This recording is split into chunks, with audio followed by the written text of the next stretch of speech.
Hey guys, before we start, a quick shout out to Alpha Dog Nutrition for sponsoring this podcast. Alpha Dog products are now available at dusupply.com, and you can use code ALPHADOG15 at checkout for 15% off and a credit for free shipping to try it yourself. Now let's get you to your podcast.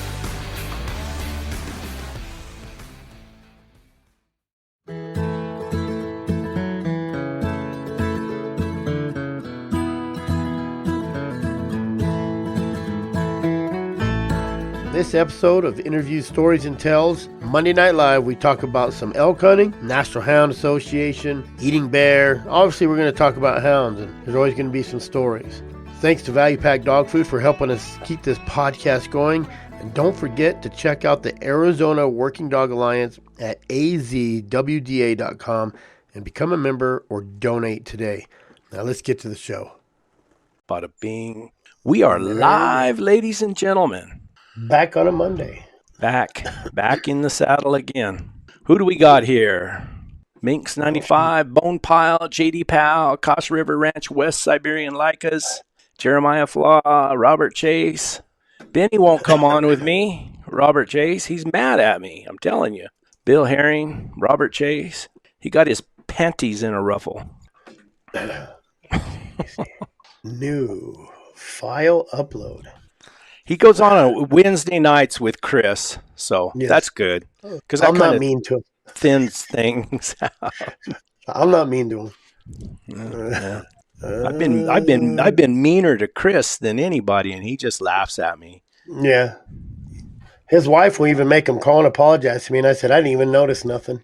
I know. We were driving down the road. I forgot what I said. I said something. Well, he's talking about puppies or something. And I got off the phone. My wife said, "Man, you are an asshole." She said, "You should call and apologize." So I called Chris back. I said, "Man, I'm sorry. I didn't even know I was being an asshole." Said, "For what?" My wife said I was rude. Yeah, that's what she said. Of course, my wife said, I'm just used to it. I'm just used to it. Go on Wednesdays, Tim B. Gila Hounds. That's right. I don't go on Wednesdays. I leave that to Chris and Benny. They can have that. I used to go on every now and then, but Chris has 15 people on there on Wednesday nights. Sometimes. I've been trying to keep it down. Depends on the subject. Is he suing me? Is that what is going on? Robert Chase. So what's going on, Chris? Tell us the lowdown of the Arizona Working Dog Alliance. Value Pack Dog Food. There we go. I hate reverse. There you go. Pretty they cool. They are now a proud sponsor of all houndsmen, but they liked that we gave out so much dog food. People called him. People would call me and say, "Hey, do they got somewhere I can buy a pallet?" So I would text, Brian. I say, "Hey, Brian." And I think it was just Arkansas. Leave that up there, shouldn't we? Oh yeah, you could. Right above. Right there. How about right there? Does that look okay? There you go. Yeah. And he said, I was just talking to this guy. You guys can see that. Shantytown. No, the reflection. There you go. Oh, Get it. There. There. Perfect. So this guy's in Sholo, and he sells Value Pack. He says he sells a ton of it all the time. I'm like, wow. So I'm working it down with him that if you're a member, he might get you a little discount, but you can go to him right now. Tell him you want a pallet of Value Pack, and he'll probably give you $2 off a bag. That's cool. Yeah. Good job, Christopher. So instead of being real broke, you're just only kind of broke. Taking care of our fellow houndsmen. Well, I had people say, "Hey, what about this? I live here, and is there anywhere?" And I text Brian and say, "Hey, Brian, is there anywhere you can pick up a pallet?" Boom. Send me something. I send it to them. They go in there and say, "Hey, this dumbass Chris on this show told me I can go here." And look at it. Froze up. See, you should have a born 100 years too late tumbler out. What's wrong with you? Now we're froze. Did you hear me? No, I was trying to upload that podcast, but it's sucking up my energy. I just restarted everything too. So tell us your week. What went on with you? Oh, everybody's like, "Oh, you're a cool private investigator." I've been doing this kind of bigger case, and the lady just keeps throwing money and saying, find it. It's good to have a good client that they want something and they have money to buy something. So we just been doing this case. The problem is I've been all day today till 1 o'clock, 5 in the morning, 1 o'clock, trying to prepare the report. I do this big report and we're not even done. I'm just trying to get it done. So I'm not real behind, and then 1 o'clock, my wife made lunch and I accidentally fell asleep on the couch. And all of a sudden, just accidentally fell asleep on the couch. Well, I sat there. She goes, "What are you doing?" I said, "I'm just sitting here a second." I go, "But I got to go get stuff done." And she laid on me and said, "You're not going nowhere now." I said, "Damn it." Then 3 o'clock comes, woke up. Someone called me. I'm like, "Gosh, dang it." And then I got a big drama down in a county, down in Phoenix, so Maricopa County. So I had to handle that for the last couple hours. And then I was out of dog food, so I had to run and get me some dog food. I had to run and get me some dog food. Right now, I only feed this one, the red pack, because I like the purple sack. If you can feed the purple sack, get it. I didn't see you had it there. He does have the black and the gray. I don't know. But anyways, value pack. I'm going to tell you this right now. I researched them. I went on back east to all these good old boys. You know what I mean? Some of them speak real Cajun and some of them speak I don't know what. But there's this one black guy who did this big article, like big review on it on TikTok. And he went through the whole, everybody's whining about bone meal and it has chicken bone or chicken byproduct. And everybody thinks byproduct is something bad, but it's everything but the, what did the guy just tell me today at the feed store? He said it really good, but it's still bone marrow. It's still, it's ground up. Still all your livers and all your good stuff, all your byproduct from meat. So once they get the meat off, they chop it all up. It's still just as good. As long as it doesn't have cornmeal and grains and everything in it. That's the stuff that is bad. I don't think they use corn and stuff in a whole lot of it. I don't know. I watched this review and the guy did a pretty good job on it. And then the guy at the feed store, he's like, "Man, it's just been the best dog food. Like everybody likes it." Tell you what, because if you clean pens, if you clean kennels, you know how your dog food is. Here, let me tell you, you want to appreciate it, go buy some Old Roy. And I used to feed Old Roy. Like I was just an Old Roy guy. I went to Walmart, bought it. My dogs all lived. When I was running, I fed them 3 times as much, but you don't realize, I never paid attention. People said, "Oh, you're waste. I'm like, "Oh, whatever." But when you start feeding good dog food, and I fed Diamond. I didn't know Shantytown is what it's called in Sholo. I didn't know they had value pack. One of my buddies said, "Hey, they have value pack." So I started feeding it. And it's a big difference. I fed Diamond for a long time. There's nothing wrong with Diamond. Besides, they're a big company, but they also change when they'll adjust their recipe when things go up and down. With value pack, they just stay solid. They're just going to keep using what they use. So that's cool. Yeah. My dogs like it. I only have one complaint, and I've only fed the red bag. I don't know if the other ones are the same, but they're little 8mm pellets, BBs, round. Mm-hmm. So now my dogs have to have, I used to feed them on top of the dog boxes. I tell them, "Get on your box." They don't get fed unless they get up on their box. And then I'd pour it on top of their dog box, their little dog houses. But now it rolls. And if those dog houses, they're getting old and wore out. And, some of them got a couple little holes in it. So I can't feed on top of the dog house because they all roll off.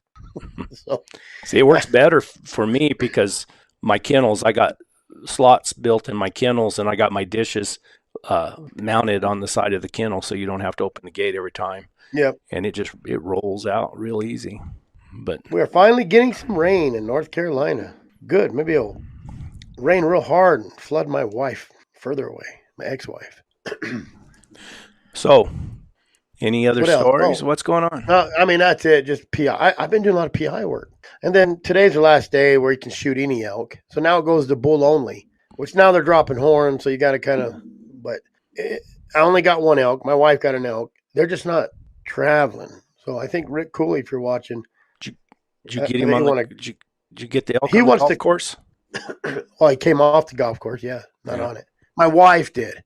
Yeah. I got my special thing when I get one off the golf course. I'm going to make me a little short showing how I killed it with my golf club with a scope. But we've kind of been hunting, not hard, just truck hunting.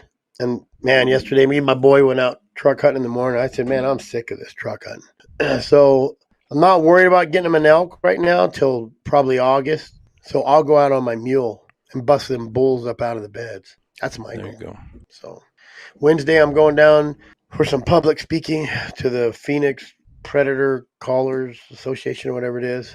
Cool. Talk about mountain lion. Pretend I know what I'm talking about. Are you good? Are you scripting it all out so you sound somewhat knowledgeable? No. You're just gonna I'm just gonna wing it. wing it. Why fake stupid when I can just be the real thing?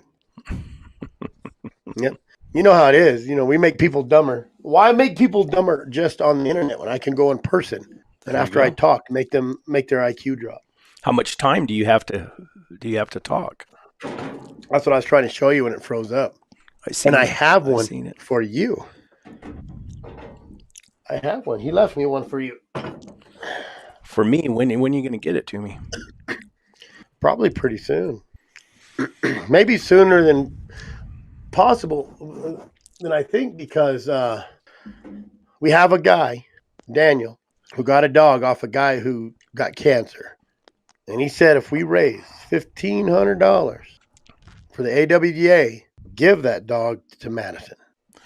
The dog I thought he had to have the $1,500 for the dog. No. He don't want the $1,500. Okay, gotcha. That's good. He paid $1,500 for it. Because the guy, he gave him, he said he had some money in a can. Here you go. The guy didn't want nothing. Yeah, that's the guy. He's the one. He's the one who texted me, and I told him about you. Q? Yeah, and he said or the Rob guy that, Q.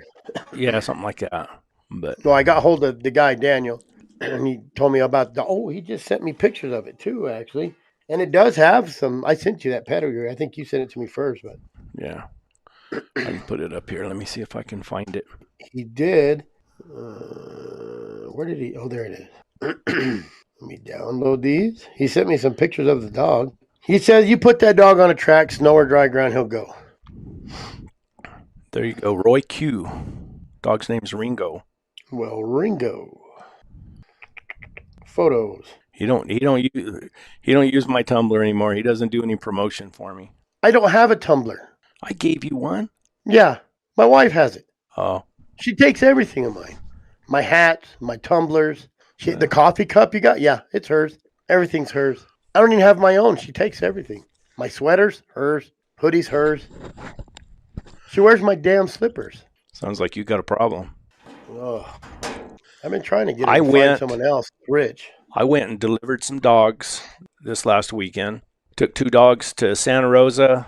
And, I met 2 guys there in Santa Rosa. I took 4 dogs up there. And the guy sent me a video the very next morning. Caught a lion the next morning. With your dog? With my dogs. Well, now, he's also the guy who bought that high-selling dog at the Mule and Hound sale last year. Yeah. And I took him a half-brother to that dog, and I took him a running walker that came from Cody.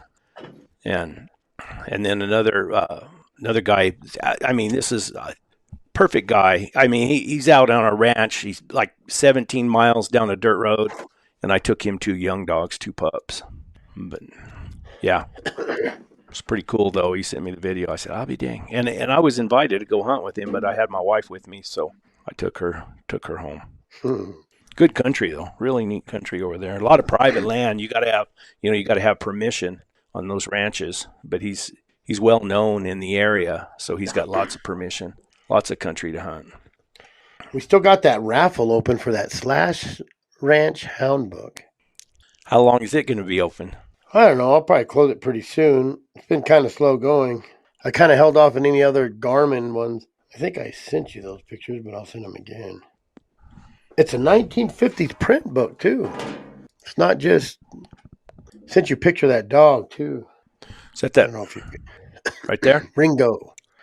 Yeah, I don't know which one it is. I think it might be the red one. Let me see if he put anything. He just sent me a bunch. Let me see. Oops. Did only one come through? Oh, no, there's a bunch. There's the Slash Ranch Hounds book. 1950s. It ain't like a reprint in 2000. I think they reprinted them in 2000, 2001, 5, all that. I think the one I have is a reprint. Well, I'll be. Oh, he texted me and said, do you have contact for Wayne? I would like to chat with him and make sure he is all right with everything and make sure he thinks the dog is the right fit for them. I don't think Wayne Bisbee has nothing to do with that. I think it's Madison. You'd have to talk to her. Well, if it'll start a lion track, Yeah. and trail one up, I'm sure it's the right fit for $1,500.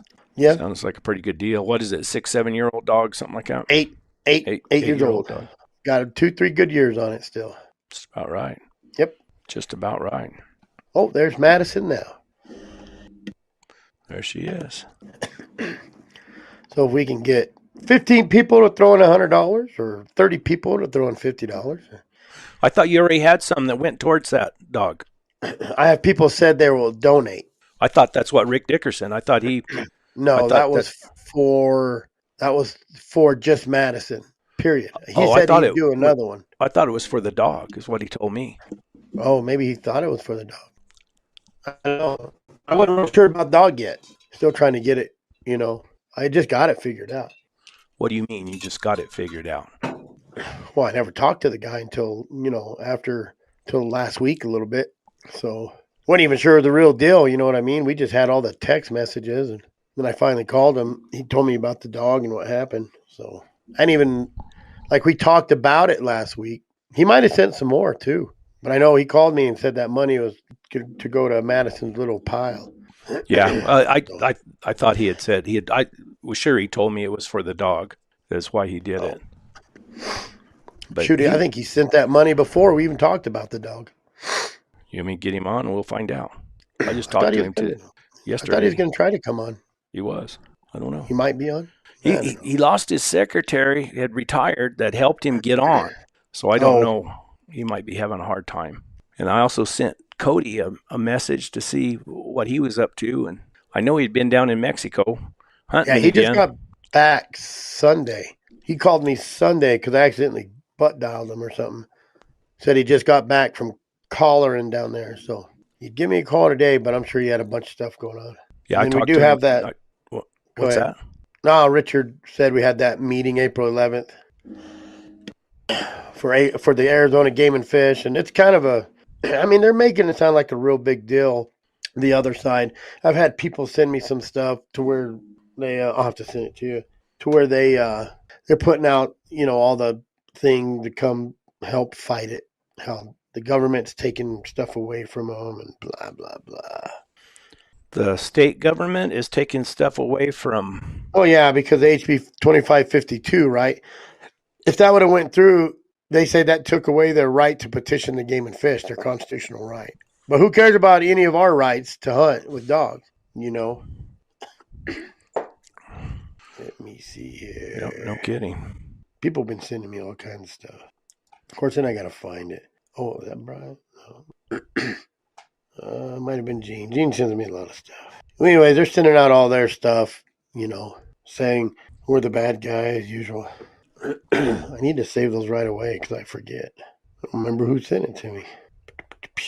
Anyways, April 11th, Arizona Game and Fish Department headquarters, and that is 5000 West Carefree Highway, Phoenix, Arizona.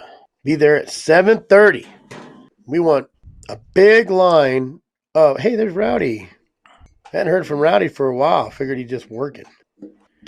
I can't bring him on the show no more because he makes us all look stupid. Got to be selective about your guests. Yeah, can't be smarter than you. That's right. But there's supposed to be a lot of, they're supposed to come show up in force and wear red and blah, blah, blah. We'll see how many people there. The antis are supposed to wear red? Yeah. You can't wear that hat then.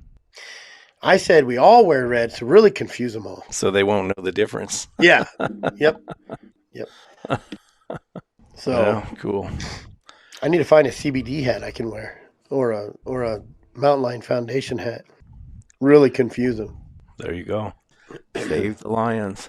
So that's going to be a big deal. Yeah, that's what it is. It's going to be a big deal. They've done some articles. I just posted one on Facebook. So, yeah. That's it? That's all you got going on? I think so. A lot of PI stuff and a little bit of elk hunting. I haven't got to run my dogs a whole lot. I was actually planning on going out tomorrow, but got to go to Springerville and do a walkthrough in my son's house that they're buying. How far are you from Springerville? About 45 minutes. Not far. Yeah, 45 miles, something like that. I can make it in 30. How have you had a lot of wind up there where you're at? Oh, it was supposed to be real windy this weekend, but it wasn't bad. Today it was windy as heck. It's supposed to be dirty all week, though. Supposed to be nice here Thursday and Friday. Tomorrow the wind is supposed to be up around 40 miles an hour here, and it's already here. It was nice this morning, and then it just and then came this in afternoon hard. it got bad. Yeah, I took It's supposed to be. I just went out on the buggy down on the river, and dadgummit, sometimes I get down there and I go on the back side of the river, but on this side of the river, sometimes you get people walking, and they'll walk in their dogs down through there. And of course, I had a hound that decided he wanted to walk with that fat man's dogs, and that's what he did. Brett, when did you catch that coon, and how much you think it weighed? Big ass coon. I don't know. He was a big. I caught two of them down there. 2 daytime coons that were one huge. was big. Yeah, they're huge. Both of them were pretty big, but daytime coons too. I don't hunt at night, and they treed. I mean, they both treed, and I went ahead and harvested them. Yep. I didn't want to. Let me see. What's that? No, that's that one. I got a picture of him somewhere. I don't know if I shared it or not. I don't. A long while ago. Huh? A long while ago. Yeah. But that's it. Man, I had a terrible week. I hurt my back. I had packed a camp up there into the mountains and left it, and I came out and we went to the hot springs there in Tennessee, and I reached down to pick up a towel, and bam, my back went out just like that. And I mean, for 3 or 4 days, I was crippled. I guess that was 2 weeks ago. And then I was stupid enough to take this shot, and it really messed me up. Bad. So I've had a week of really nothing. I was sitting around feeling sorry for myself. Me making fun of him for it. Yeah, everybody was. But I don't talk to you around my wife because she'll make me call and apologize to you too. You need to apologize to me sometime. I do. I probably do. But that's been my. But I was pretty proud to take those dogs up there. And then the guy called me this morning and really was high on him. I mean, he was really happy. So it was good. Though they were both pretty slow starters down here in this desert, and I had too many male dogs. I just can't. I don't like to have that many male dogs. So it was a good deal. And I got to take my wife and go on a little trip. She enjoyed that. Yep. Oh, I went to the expo. I went to that Game and Fish Expo. Passed out a bunch of cards. Talked to a lot of people. What was that all about? Every year that Game and Fish have this expo, they have like tortoises and birds and a lot of shooting, a lot of automatic weapons, a lot of food. They have the cowboy shooting, doing their little running and shooting at balloons and all that fun stuff. So that's pretty cool, the way they do that. Yep. So that's pretty interesting. Besides, you spend $140 on food because hot dogs are $8 and their sodas are $3 and their water is $3. They got to make their money somewhere. This is just vendors. So horrible, expensive. I got a hot dog stand. I was telling my son I'm gonna go down there and sell hot dogs for $1 a piece and really smoke everybody. Water's $1 a piece. Soda's $1 a piece. Everybody be mad at me. That's the way it goes. But I'll do it for AWDA, so it'll be a nonprofit. All proceeds go to AWDA. Yep. So did you ever find out about that National Hound Dog Alliance? Did you find out anything interesting about it? Or they're not doing nothing with it. I think that's dead in the water. Does Chris Powell, is he the one who has that? He was, I think, spearheading it. Was he? Yeah. They had a pretty big, good group of guys, or do you?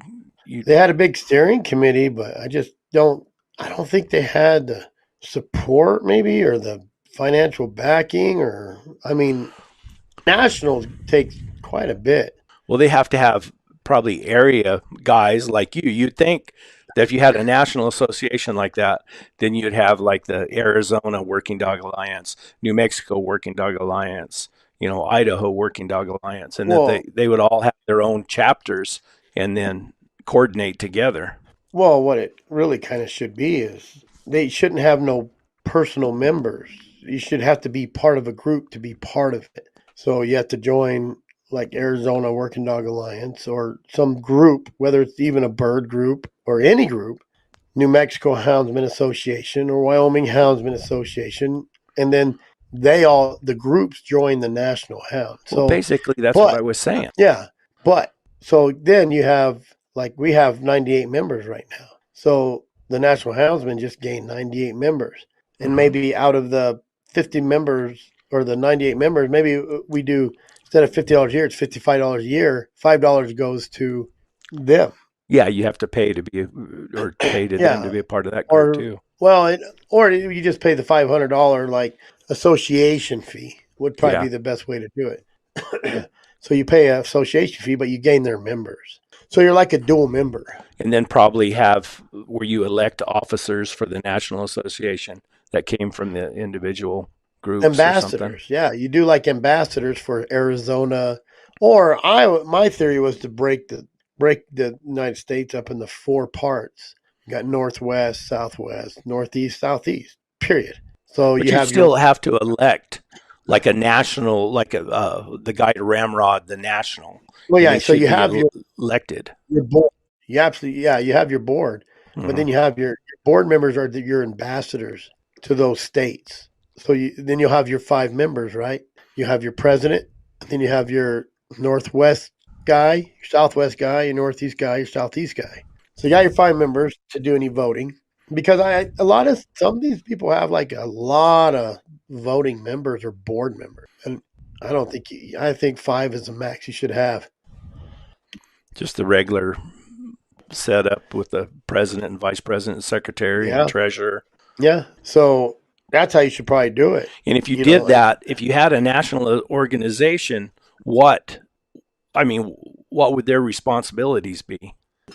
go to Arizona when there's a problem, go to Colorado when there's a problem, go to New Mexico. You got to have that Dan Gates sort of guy that knows what's going on and is a good talker. You have to have somebody that talks. I'm not a good talker, not in public. The National Hound Alliance should have each state elect one of their officers or board members to represent. Yeah, that's basically kind of what we were saying. Yeah. Yep. But you got to have someone to head it, to ramrod it, to organize it, to put it all together, and then Yeah. maybe step down or wait But- until there's an election or something. But I think, like with Chris Powell, he has a lot of other stuff going on. I have a lot of stuff going on. So you have to find somebody who wants to do nothing but ramrod that. Would it be a paid position? Yeah, has to be. That's why you got to get in with your big value pack, Garmin. Like these, like you have to find big people for these money. These guys putting up one. I know they won't do nothing. Garmin but don't care about houndsmen. They just don't. No, they don't care about nobody except themselves. So Well, we're such a small portion of their buying. houndsmen, hikers, and trackers. Oh yeah, or And like people- that. Yeah, well, yeah, it's ridiculous. So we're if they lost us, they're not going broke. They lost everybody else and kept houndsmen, they're probably going broke. And I'm sure in their mind, we bring them more bad publicity overall than we're worth, really. Yep. I still like the way Cody King put it to me. He said, we should feel fortunate that they make such a good product for us to use. Well, Chris is froze with his mouth stuck. No, I was reading. I wasn't froze. You got the I have porn a star. cough You got the drop in my porn mouth. star look going on, though. Yeah, no, I was just reading. I was reading comment. If I don't want to answer something, though, I just freeze. Just don't blink, and they won't know. To start a national hunt, you have to have somebody that has a lot of money that's going to back you from the very beginning. And once you get that person with the money to back you from the very beginning, it's like a trend. You get one millionaire to do it, they'll get all their friends to do it. Because it's the in thing to do. You can't piddle dick around with a houndsman. They'd rather spend $100 a week on Copenhagen than $50 a year on an association. And that's why I never really claimed to be an association, organization, or club, because I don't have time to send out a hat or a shirt or whatever. Like I have, Well, what are you then? we're Alliance. We're just here to work with everybody and bring as much information as we can to the houndsmen so they don't have to. You know what I mean? They don't have to keep looking it up. And I'm not the best person for it. That's what I tell people. I wish we had somebody that was intelligent and knew. So all I'm doing is piggybacking. Chuck Podolak is kind of one of my main mentors in the government, handling, legislature. And if I have a question, I ask him. He's smart on it. Yeah, you He's need like the some Dan Gate. real pretty girl to do it. That's what. Well, you that's need. what. Look what the antis. They take these pretty girls and they infiltrate. That's because men are stupid. We don't think with our brains. Look at that. Believe it or not, Elon Musk's working with some tracking equipment with his satellites. That'd be cool. Well, he's already doing phones, so be nice if you had it all built into your phone. A Garmin in your phone that tracked callers, everything. Satellite phone. That way the game wardens can really track the shit out of you. Well, when do you think? When do you think that technology will make it where? I know people complain about it already. Take a lot of the what would you say, I guess the work or the knowledge or the ability, The fair chase out of it. the fair chase out of it, exactly. Ethical hunting. I don't think, like right now, we're tracking our dogs. And they say it's too easy to track the dogs and go. But, they're kind of, they have a bag of oranges and they're trying to call them apples because when they want orange juice, they'll use it for orange juice, not apple juice. You know what I mean? They're saying it's unethical, it's unfair chase. But then they care about animals, but 95%, and this is a direct quote from, I'll tell you who right now. Josh. Yeah, my mic. We lost you. God damn, my mic. Technical difficulties. Pulled the cord out of my mic.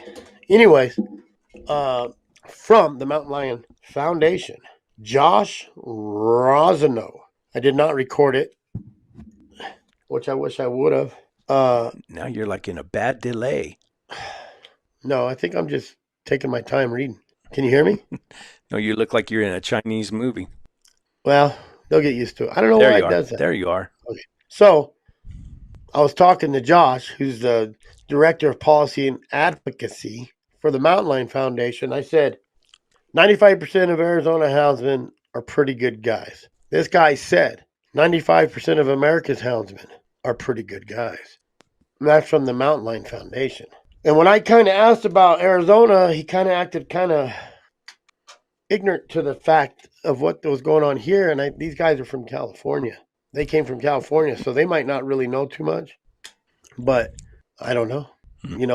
They didn't act like they knew what was going on in Arizona. I said, well, you guys are backing them, the CBD. And he said, well, we back a lot of people. But I talked to those Mountain Lion Foundation guys and talked to them for a while. Even the guy that had the respirator on, looked like a paint respirator. And he wouldn't take it off. He talked with it and everything. He's afraid of COVID? I don't know. I think that was one of the guys that were on the webinar. But there was this little skinny tall girl there that was interested in hounding. She said, I don't have no problem with hounding.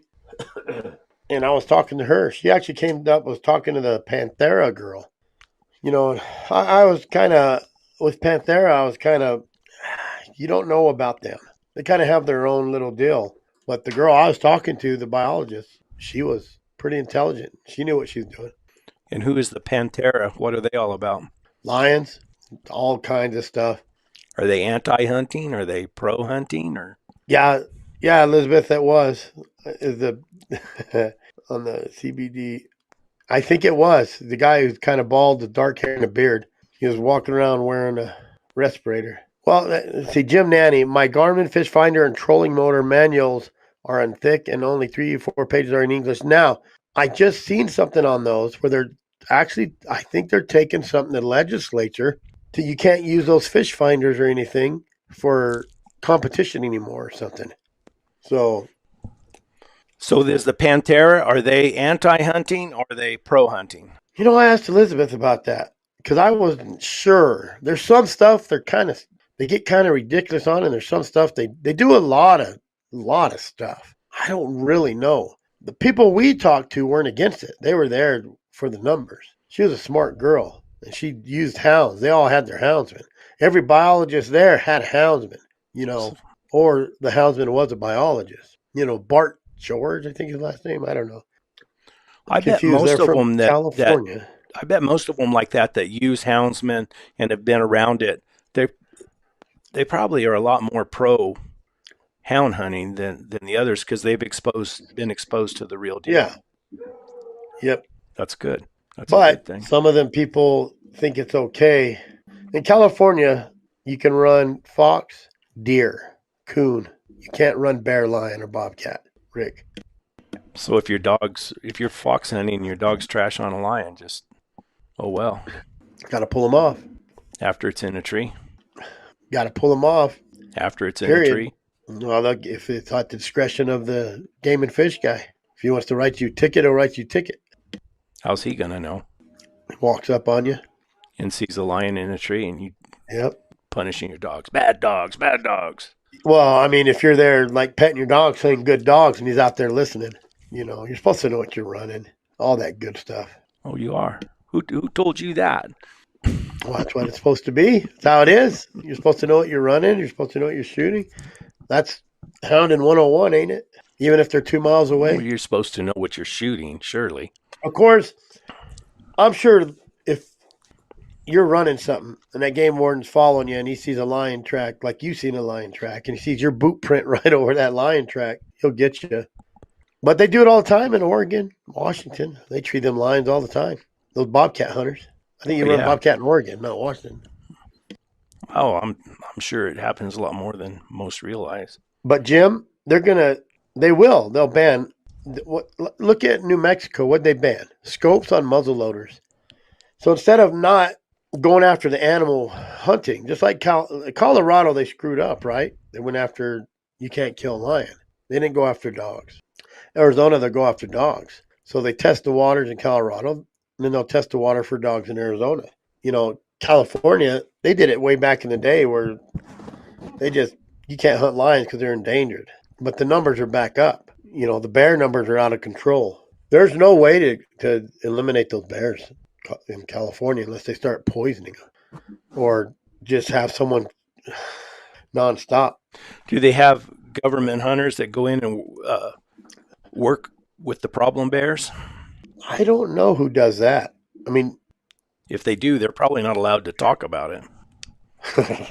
Tim, no, we don't tree lion in Oregon. That's illegal.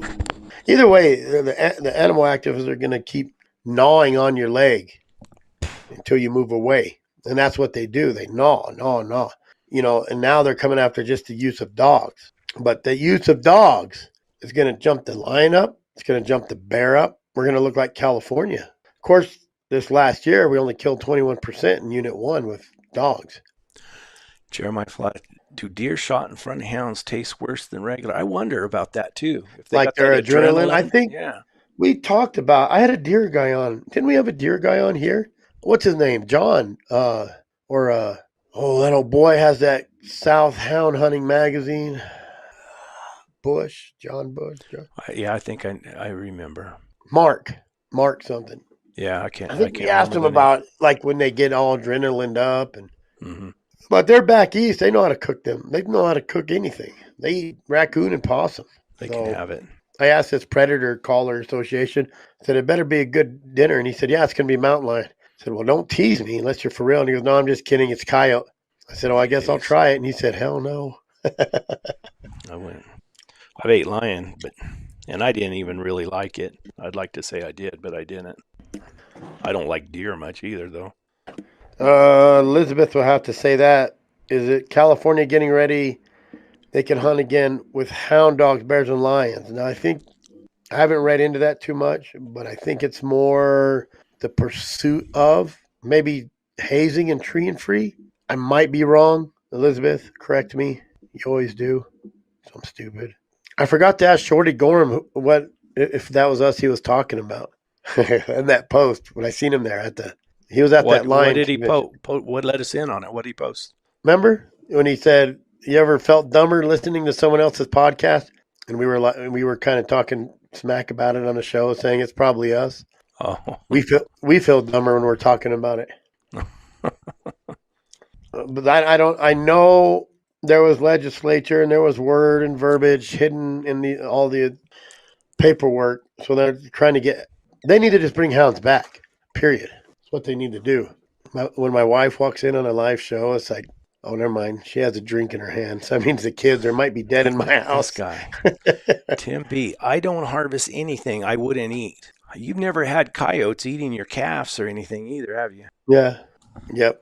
I've shot. There's a guy killed lots of coyotes, and I've never ate a coyote. Never wanted to. Matter of fact, when I was young, the coyote pelts were bringing $70 a piece on a good good belly. But shoot, then they got where they're not even hardly worth pulling the hide off of. There's a guy who hunts coyotes.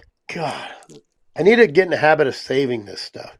But he said he eats, 40, 50 coyotes a year. That trapper I used to help, he ate everything. He didn't trap coyotes. He said he didn't trap coyotes. He was a bobcat trapper, and he made his living trapping bobcats.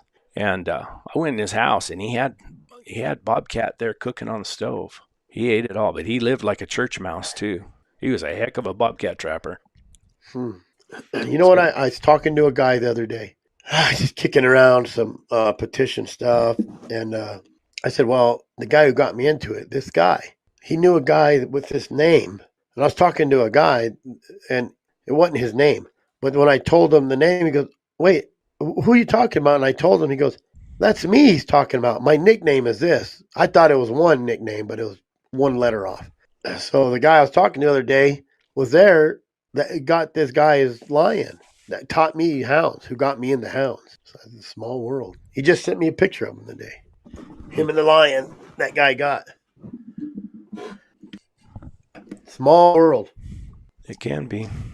Yeah. When do you, and y'all don't, in Arizona, you don't have a spring bear. What is it, start in August? Who, ours? Yeah. We have spring bear, but you can't use hounds. That's right. You told me that. And, I talked to somebody about that, and I said, we should just use hounds in the spring. You can't kill nothing but a boar. But he said, then you're taking away from their season. The people who don't like hounds can hunt all in the spring. So if we take the spring hunt, then they're going to take one of the hunts in the fall. So it made sense. There you guys go. You guys could go hunt. The bad thing about the spring hunt is the spot and stalkers shooting 1,000-yard shots don't know it's a sow or boar. You might guess, but you don't see cubs that are hanging back that she dropped off. Or that's the only thing I don't like about the spring hunt. But I guess like in California, they need to just open that up all year. Bears don't really eat a lot of. They eat anything, but they'll eat dead elk. But in the fall, they're eating those mushrooms and berries and grass. I've never had a bad bear. So, and I'm gonna tell you something about those elk. They ate down there at the sewer ponds, eating that grass growing out of that shit water. You see nobody complain about that. Yep, and then the spot stock hunters do hunt in August. But if they don't like it, they can hunt in the spring. If they don't like hounds. But only 21% were killed by hounds anyways, over hounds. So it's the spot stalkers wiping out the bears, shutting that unit down in 4 days. I think for so many of them that's against it, it's just the thought of using dogs to catch something. It seems in their eyes, they think it's barbaric or something. And I'll correct myself, Robert, is most people who are just out looking for a bear, they don't know no better. They're just out looking for a bear. And if they see a bear, they're going to shoot it. Most of your guides, I know a few guides up here that they can guess more but I've been up to a tree and seen a sow that I could swore was a boar. It must have been it was like a bear dyke sow. Big old dry sow. Yeah. She just big blocky head, just a big sow. She identified as a boar. Yep. Her, him, he. So your typical, probably common hunter who just says, I'm going to go try to find a bear. And they sit up there in glass and never seen a bear. And they get to see a bear and they just drop it because they see a bear. Just like your guys in a stand or your guys archery deer hunting. A lion or bear goes by their stand or they see it, they're going to whack it because they don't ever have opportunity. So when they're an opportunistic hunter. Most humans are opportunistic hunters. That's why you buy a bear and a lion tag when you're deer hunting or elk hunting and it's in season and it's legal. I don't blame them. It's just they don't have the patience to run hounds. They don't have the money to run hounds. Shoot, I don't have the money to run hounds. And the lions are pretty safe from those people. Oh yeah. Well, that's what I'm going to talk about on Wednesday. They're kind of like, how do you call in lions? I said you always call in lions. 90% of the time, you probably just don't see them. They'll just hang back just like a bobcat. How many times I've got up, looked across my binoculars when I was walking out, seen a bobcat sitting behind a cedar tree. Sneaky critters. I've called in 2 lions. I called in one that I never would have seen if I went to have those dogs with me. And then the second one we called in, we were coyote. I mean, this was just a couple years ago. We called her in. And I had dogs in the buggy then. We had it parked on the other side of the hill, and we trailed her all over the place. We never could get her stopped. It was out there in that old, dry, nasty desert. She was just hungry. Yeah, she was coming into the call. I mean, I've seen lots of lions come in quick on a call. She was right there. Even after me and my grandson, we were looking for her. The only reason we seen her, we were looking for her. I told him, I said, let's shoot our guns. Pick out a rock on the other side of this canyon. And we were trying to decide on which rock we were going to shoot at. And he calls me T-Taw. He said, T-Taw, there's a lion right there. And I looked, and I'll be dang if there wasn't. Should I shoot her? Sitting there watching you. Should I shoot her? He wanted to shoot her. I said, no. Let's go get the dogs.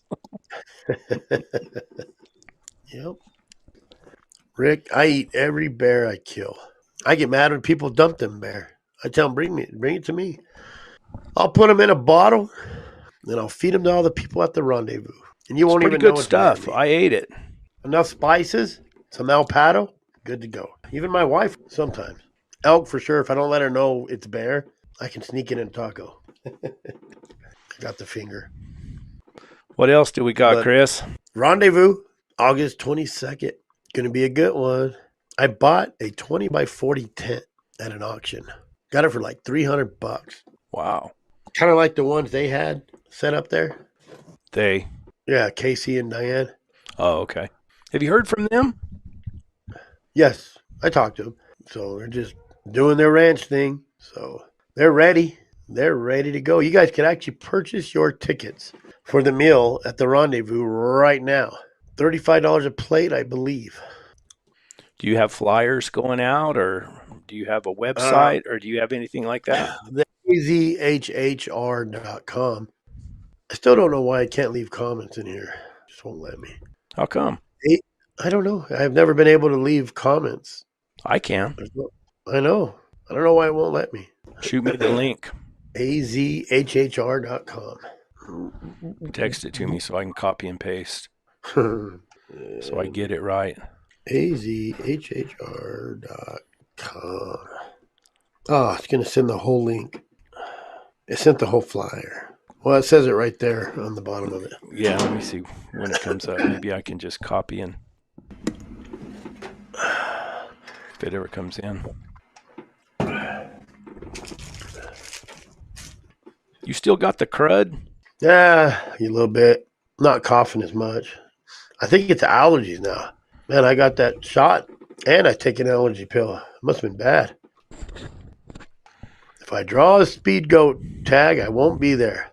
Well, then we're going to talk mad crap about you. Jeremiah. Come on in here.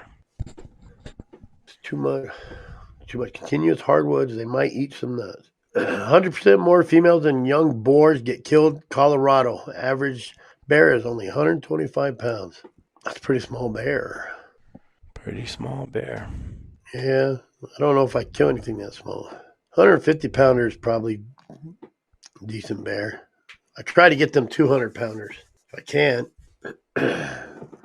One was like 180, another one was 210 or 220 that my boys got. But I told them that's all they get. Now they have to be big bears. They want to Do you shoot a bear. do you do you drive around in rig? Is what you do? Yeah, we drive around a rig or we just free cast, drop down in some areas we know the bears are going to be. Ribeye, Wayne, ribeye. So, and that was pretty good food last time. I don't think you could hardly get food for that cheap anywhere else at a place. I told them to up it a little bit this year too to help them. They barely broke even. But it was the first time. I tell everybody, we just kind of joked around about it, and it ended up being a big rendezvous. And we got more room, and we can get in there Thursday if we want. You know, the last time we had to get in there, what? See if I can. It won't all fit here. azhhr.com. Or you can go to azwda.com, and there's a link that goes to it. There you go. Yep. On the internet. Look it up. azhhr.com or azwda.com. Oh, Robert, I've had many people come into a tree and say, that's a good bear. And I'm like, no, it's not a good bear. I said, if you shot that and it hit the ground, you wouldn't like it.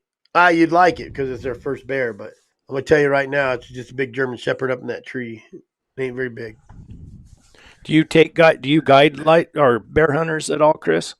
Yeah, not hardly anybody I don't know. Like I just donated. Oh, speaking of, so my daughter's in the academy, right? She wanted me to mention this.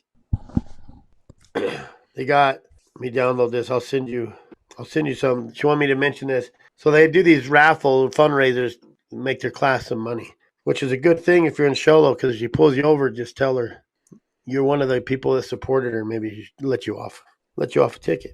I doubt it, but this one, where is it at? There it is. I'll send this one to you.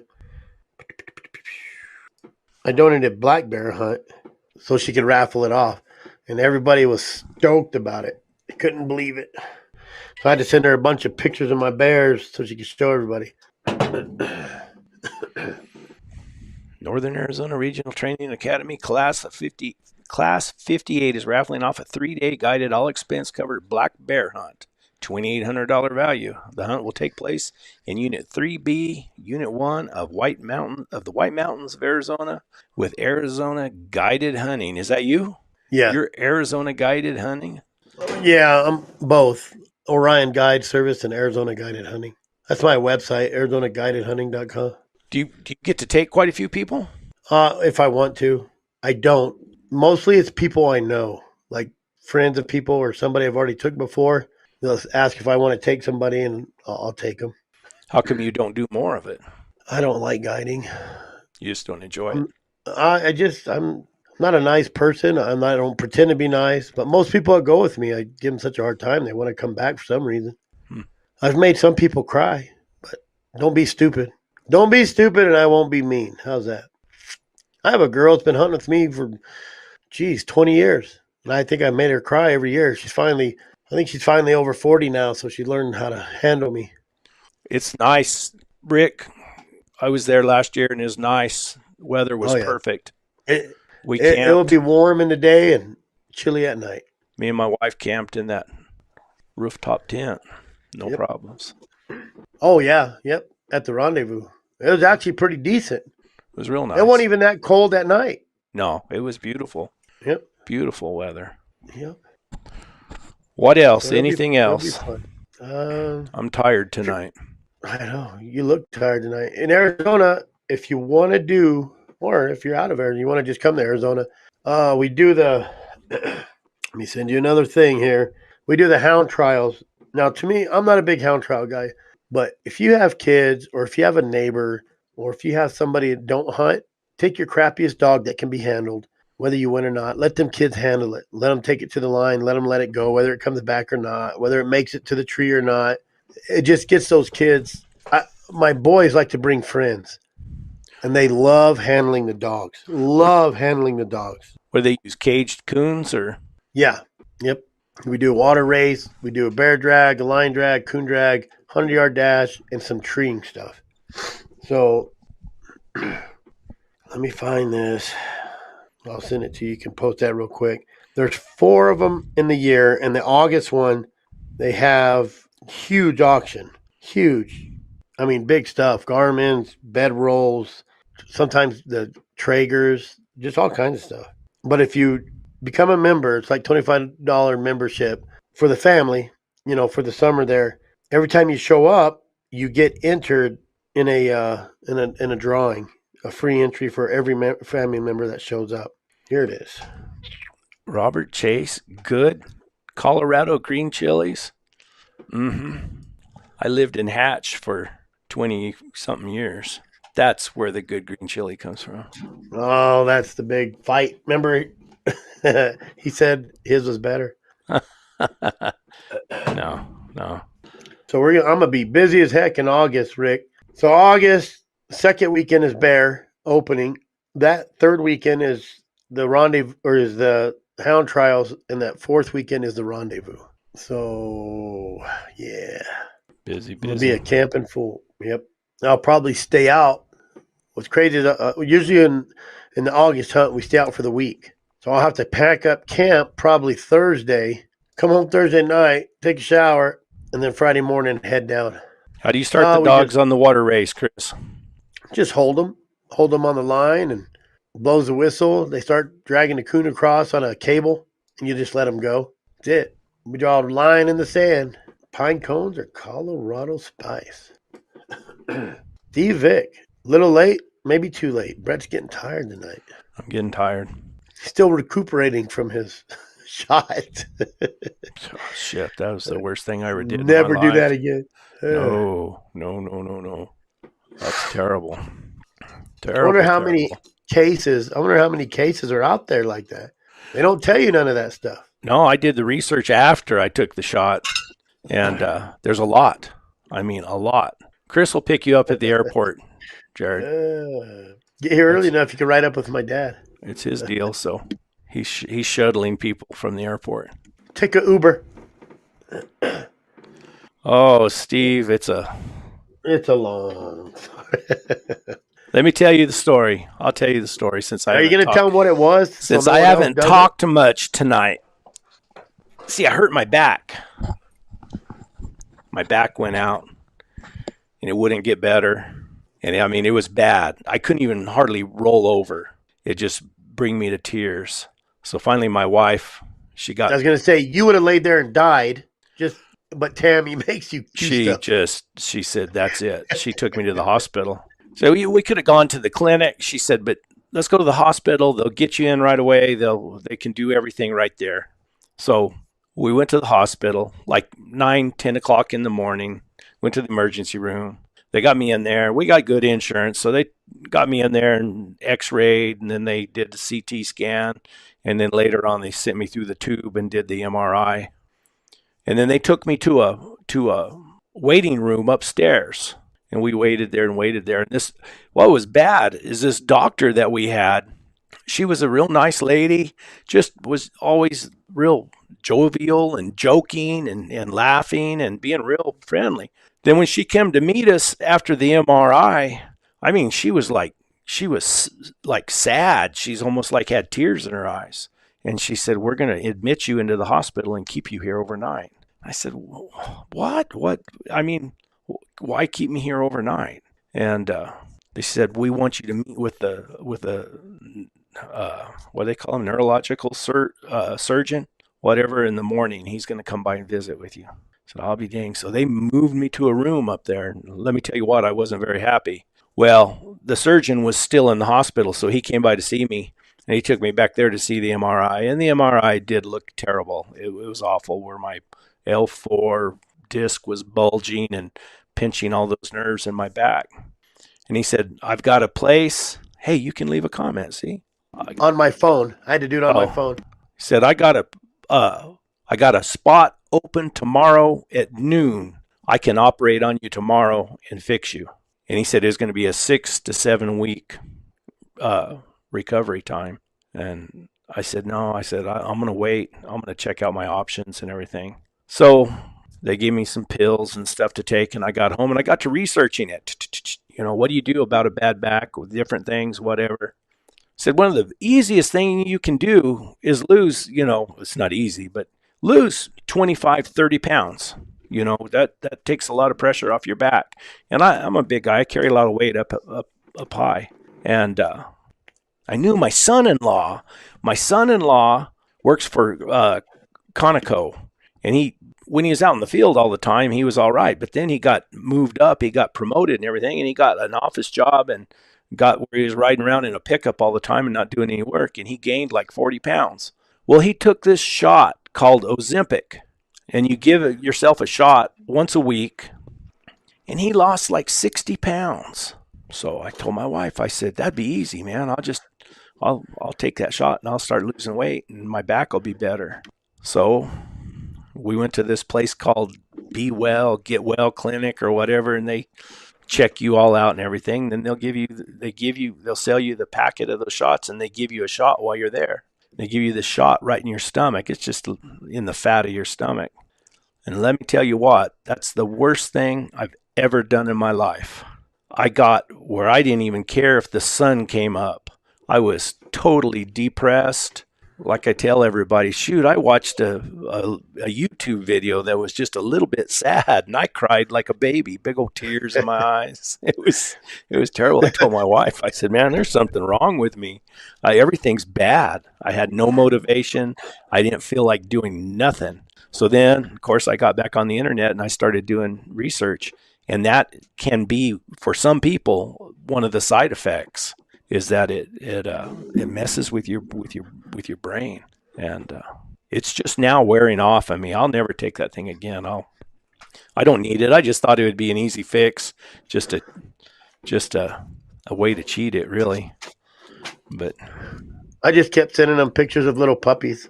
I just cry, or I just see them cry, big old tears coming down my face. It was awful, though. It really was. Yep. I don't like to admit it, but it was terrible. I told my wife, I said, I don't know what the hell's wrong with me. I feel like a little bitty girl. Thought he was going through menopause. But anyway, I'm better. And I'm saying, and it doesn't bother my son-in-law. He takes them. It doesn't bother him. He doesn't. He said, no. He said, I feel fine. He said, I feel good, matter of fact. So everybody reacts different. No kidding. You don't realize it. I'm just a real sensitive guy. That Ozempic brought it out. Yeah. Brought it out in me. So anyway, that was my story. So this week last week I didn't do nothing. Yeah, it's not easy. And I went before when I was here. Well, when I was living up in the mountains, I just went almost totally carnivore. And I was probably 45 pounds lighter than I am now. But I was also getting to hunt almost every day. And you was always doing something. Yeah, I was. Man, you could shoot. I treat a lion less than 300 yards from my camper trailer right there. And so I was hunting all the time and riding those mountains and stuff. And eating, I'd cook, when you're camping like that, it's easy just to throw a piece of meat on the grill and cook it. And that's what I was eating. Fried eggs, yeah. Yep. It was really easy. I was cooking for myself, too, so there was nothing fancy. It was just regular old caveman food. You didn't have a 7-course meal? No, my wife, she cooks pretty good. So we could tell. Anyway. We could tell. No kidding. Oh, man. It is when you're out camping, you just eat a cup of noodle or you eat, an egg. I get home and breakfast, lunch, and dinner. I'm like, God, I only need to eat once. You only need to eat once, but your house is your worst enemy. Having a home is your worst enemy. I watched like some of these homesteaders that say, don't have a big house. If you have a big, comfortable house, then you're going to get fat. You're going to get lazy. It's easy to sit in that that lazy boy when it's windy. Well, that and I probably get out, I don't know, I'll get out on the mule here, a couple times a week. But the rest of the week, I'm out in the buggy. Every morning I load some hounds out and go somewhere in the buggy. And hunting out of that buggy does not get rid of fat, let me tell you. No, especially when you got a box of Cheez-Its right next to you. Oreos. I'm a snacker. Like if I drive, that was my worst enemy is when I drove an hour and a half every day, just one way to work when I was down in Phoenix to my job site. And then I drove 2 hours Monday morning, and I drove 2 hours Thursday or Friday night. So I was driving 15, 20 hours a week, That's the first thing I told them. Get on that carnivore diet. Well, that's basically what I've done before, and it takes a couple weeks before and you get used to it and it doesn't bother you. But listen, Jared, you might gain weight once you get used to the food, but if you're not used to my cooking, you're going to lose about 10 pounds that first weekend. It's going to run right through you if you're not used to it. It's getting kind of late in the year to see one in a tree. God, I was going to go out, dude. Well, there's a lion over at the one golf course, and it keeps coming in, and I was going to, like I said, I swear every time I plan something, like right now, I'll probably jump off here, and we'll go jump in the truck and try to catch an elk on the golf course, because it's the last day we could shoot anything, and I still got some light, so. Well, we'll shut her down early if you want to, Chris. Yeah, we'll see what happens. Get some hour and a half. Get some elk meat.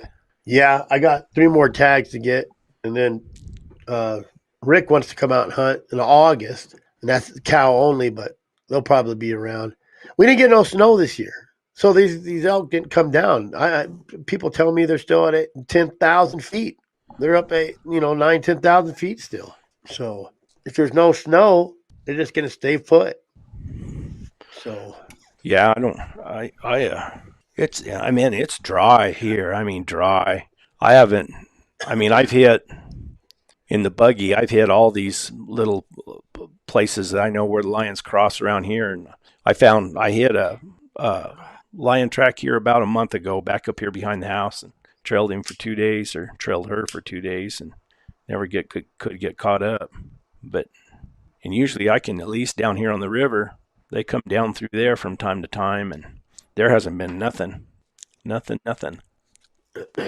if it don't snow, they'd stay up.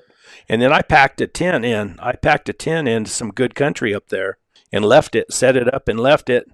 And I put it in a real central location so I could access it from different areas. I could trailer to another part of the mountain or the area and then ride to it.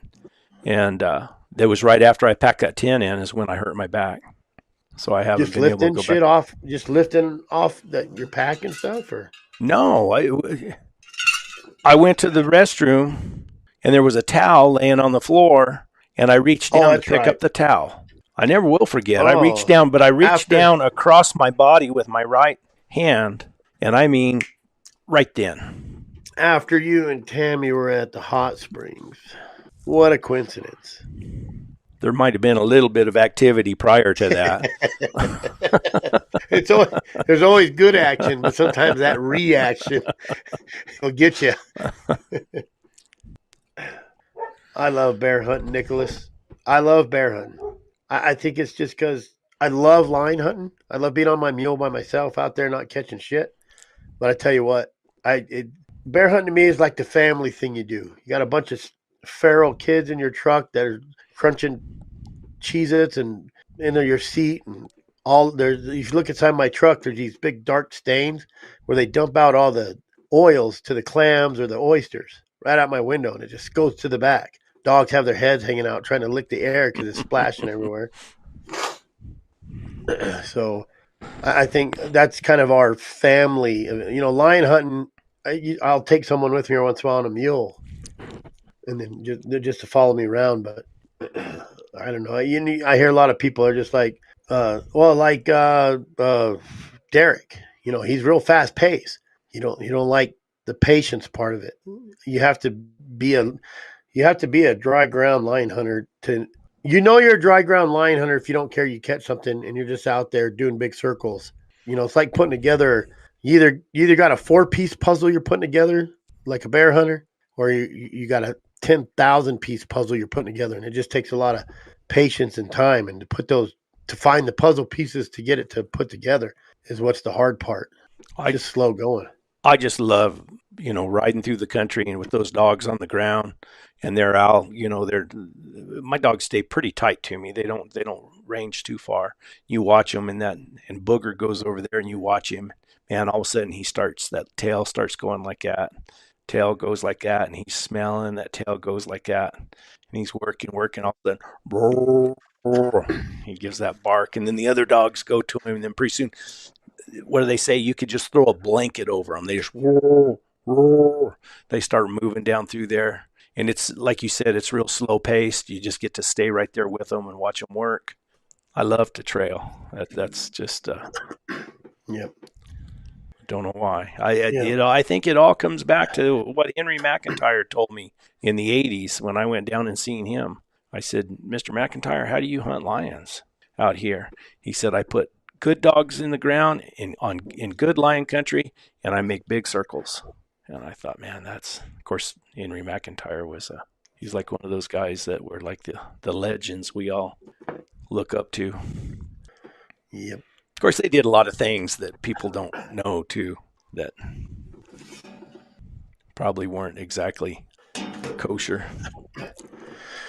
Well, yeah. I think, is it easier to lion hunt today? I think it's easier to keep up with the track of the dogs today. You know, your antis are saying that we're tracking wildlife with these, and it's easier to catch a lion, but it's not easier to catch a lion because it's harder these days to find a lion because we don't have the lions they had back in those days. So you got your numbers of lions that were here, and your technology was here. So those guys literally would camp out with their boots, nothing, build a fire and curl around it. Hopefully your dogs, if you could find them in the dark, would stay with you. You read those books like from Ed Vance where he's just frozen, all those guys.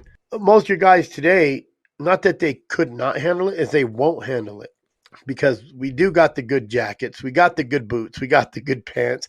Jesus, they got Carhartts that have batteries in them, and they'll last 8 hours. Thanks, Steve. Yep. Appreciate you.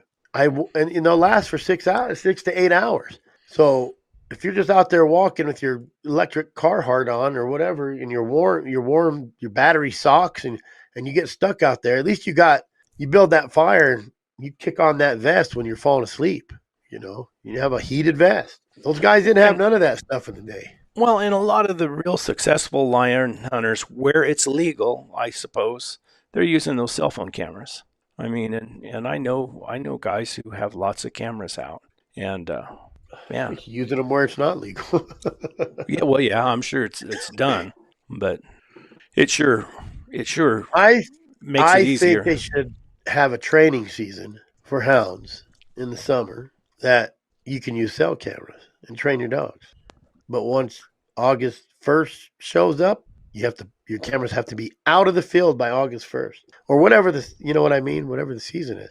You should have a month. And I think I don't know. I've talked to guys that said they wouldn't support a pursuit season for this or pursuit season for that because they think that if it's just a pursuit season, you'll smarten up them lions. And I don't know. I don't catch 100 lions. So smarten up a lion to where if you catch them and release them, is he going to – I think it would make them where they would tree easier. I think they jump. Because they know you're just more. If they know you're just going to leave, they'll just tree. I think once they've been treed a few times, they'll start jumping when you start getting closer to the tree. Don't you? I just feel like if you tree them and you pull your dogs off and leave and they jump and leave, they know if they just wait there, you're going to leave. So why not just tree? Why not just tree? Why not just tree? See, I think I disagree. If you've been treed 3 or 4 times, I don't think they like to be in the presence of us. I think when they start getting closer, they're going to learn those dogs are. So they know that the people are coming in. Yeah, and that they'll jump and run, and they'll run, however far they can, and just like those nasty females, they'll do it. Truck to drive around on the road, Jared. Tim's right though. Like there is a lot of lazy people, and a lot of those guys will drive around for a few years, not catch nothing, get out of hounds. That's what happens. It's exactly what happens. There's a post right now in Kanab on Arizona Houndsman on Facebook where they found like 4 hounds that aren't collared, and everybody knows what's going on. They know what's going on, But I guarantee you, if you had a good social media sleuth. That's all I got to do is tell my wife. She'll probably find them. You'd find where some of those dummies have that dog on a box somewhere. and they're rigging it or they're running it and then they just let it go. Somebody has a picture of that dog somewhere because people can't do nothing without putting it on social media. I honestly, I put about 10% of what I do on social media. That's it. Yep. Well, Jared said it. That means it's true. Yeah, but then Robert says that we have females that tree and couldn't care less to see humans. Are those closer to town? Were those kittens born next to a town where they're just used to humans walking through the on a trail? You know?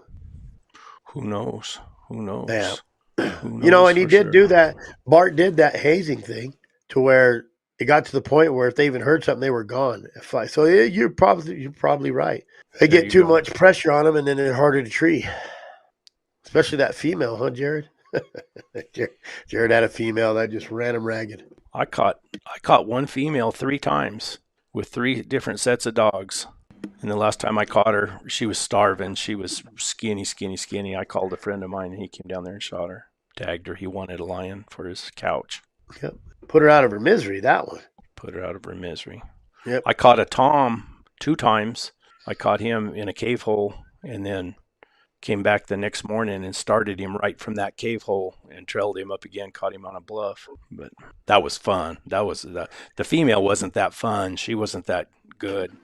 But that tom was a lot of fun. We trailed him the next day. We trailed him quite a ways and caught him again. So that was fun. Well, you let him go, right? You didn't, and then you came back where you lost him, right? Well, did I tell you that story? I was trying to remember. I went up there and we trailed him up, and they got him in a cave hole, and the cave was pretty far back in there. And you know how it is when the dogs are in there and they're barking, and then you get there and they get excited and everything. And I'm trying to weed through the dogs, and the lion was back around a little thing like that. And I thought, man, I don't want to shoot this lion in this cave hole. I don't want, the sound. And then I just felt uncomfortable. So I got all the dogs out of there, and it got hot that day too.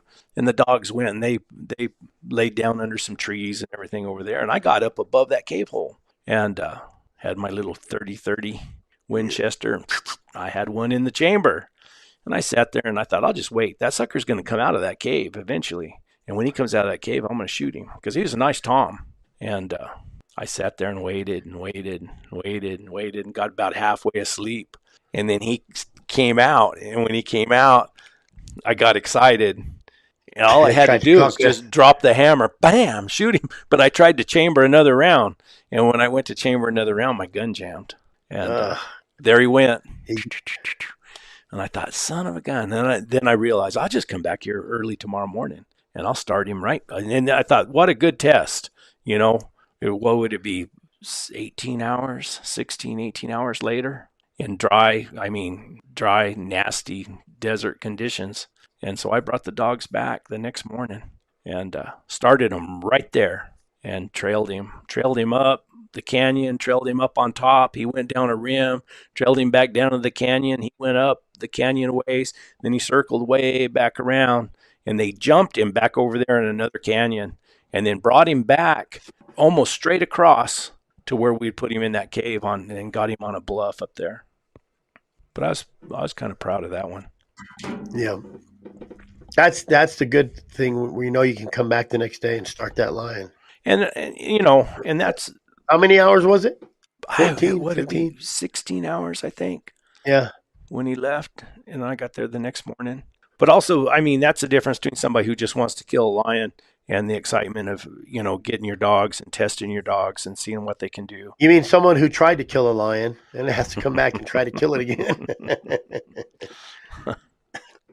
I got his skull right up there somewhere. I forgot to tell you, I wore that shirt I made that said, dry ground lion hunting is for sissies. And I was walking around that tent and I walked up. I don't remember where it was. I don't remember which club it was, but they said, well, what does that mean? Like, he got mad. I was wearing the shirt. I said, I just picked it on dry ground. I said, you should see my snow hunting one. I said, I got 3 shirts. Yeah. Well, guys, any last words of wisdom or anything? Go on Wednesday night to go see this ugly guy sitting right there. I probably won't be there, Dustin's going to try to handle it because I got to go do a speech. And I tried to get not out of it. And I was like, man, I got stuff going on. And that guy said, oh, man, I already told my president you were coming. I'm like, son of a bitch. Fine. So that's what happens when you're such a big shot nowadays, Chris. Is that what it is? I don't like it. And I thought he said the 3rd, which was a Thursday, which worked out better. But so we'll see what happens.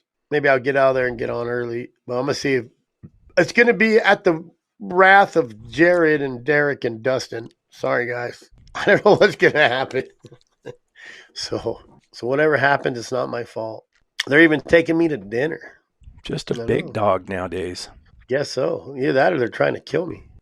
Put some arsenic in my food. There you go. So, all right, guys. April 11th, guys. If you're in Arizona, or Minx 95's coming all the way from Utah down to that, getting a hotel and everything. Down to go to that April 11th at the Arizona Game and Fish Commission meeting. Got to be there. They say they're going to have 300. They say they're going to have 300 people there. Anti-hunters there? That's what they say. All wearing red. Well, y'all should organize and all wear something. All wear Make America Great Again hats and shirts. There you go. Mega hats. Yeah, make lion hunting great again. Make dog hunting great again. There you go. So, yep. Sounds good, guys. Thanks for stopping in. See you over at, well, Chris will have his Value on Pack. Wednesday night. Go buy some Value Pack dog food. This good is stuff. Brought to you by Value Pack and W Hunting Supply, I guess. They're still kind of sponsoring us a little bit. Oh, you better, isn't it time to renegotiate? It's April. Yeah, I don't know what I'm going to do. I got to think about my future. Yep. So, well, don't cry about it. I got to go see Steve Smith. I got to see Steve. I'm supposed to go see Mr. Vance. Who else am I supposed to go see? There was someone. Yeah, it's getting kind of hot. It's kind of time to do interviews, really. If you yeah, get your is. interviews, so it get them lined up, and I'll travel with you. Got to travel around. That's the problem. Yep. So, anyway, bueno pues. Hasta luego, guys. Thank you. Guys.